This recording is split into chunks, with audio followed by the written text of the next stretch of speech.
Be careful for hanging around people that build in pride with prideful arrogance, because eventually God will tear it down. Let's go Bible. Let's go Bible. Here it is, y'all. Y'all ready? Genesis chapter 11, verse 4. It clearly says, then they said, come, let us build ourselves a city. These are the people of Shinar, talking arrogant, very rude, but at the same time, they were building out of their own intentions. They said, come, let us build ourselves a city with a tower that reaches to the heavens so that we may make a name for ourselves. Stop right there. The problem with this scenario is that the tower that they were building was trying to reach heaven. See, they wanted recognition. They were building out of rebellion and not building out of innovation and holiness to God. So what happened was God literally tore it down and scattered the people. Why? Because they had bad intentions. Oh my goodness, be careful, because God will dismantle what glorifies man so he can establish what glorifies himself. Yeah, the collapse of your tower is the construction of God's altar. Why? Because when pride builds towers, God breaks them to redirect us towards his throne.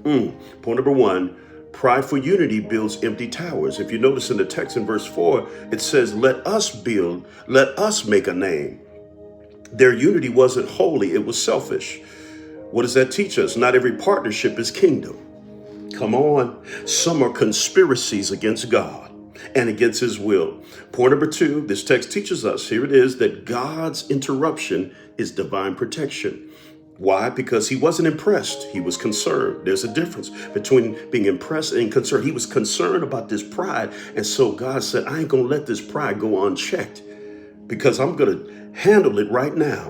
And so after he scattered the people, they were literally divided, but at the same time, he used it for his glory. Watch this.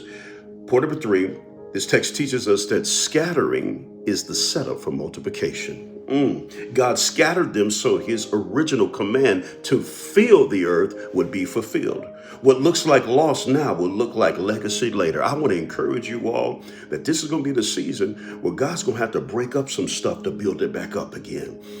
It's like Jenga. Y'all remember Jenga? Jenga, when you play the game Jenga, you stack a certain amount of, the wood blocks so high, but if you stack it too high, eventually the shaky foundation will get shaky and it will collapse. That's what's Babel in this text. Pride stacked until God said, I'm going to knock it down before it kills you. Woo! I want to encourage you, do not build in pride, build in legacy, so that God can get the glory and so that God can see your heart as you build. Be careful not to build with people that have pride in their hearts. God bless you, and I'll see you tomorrow.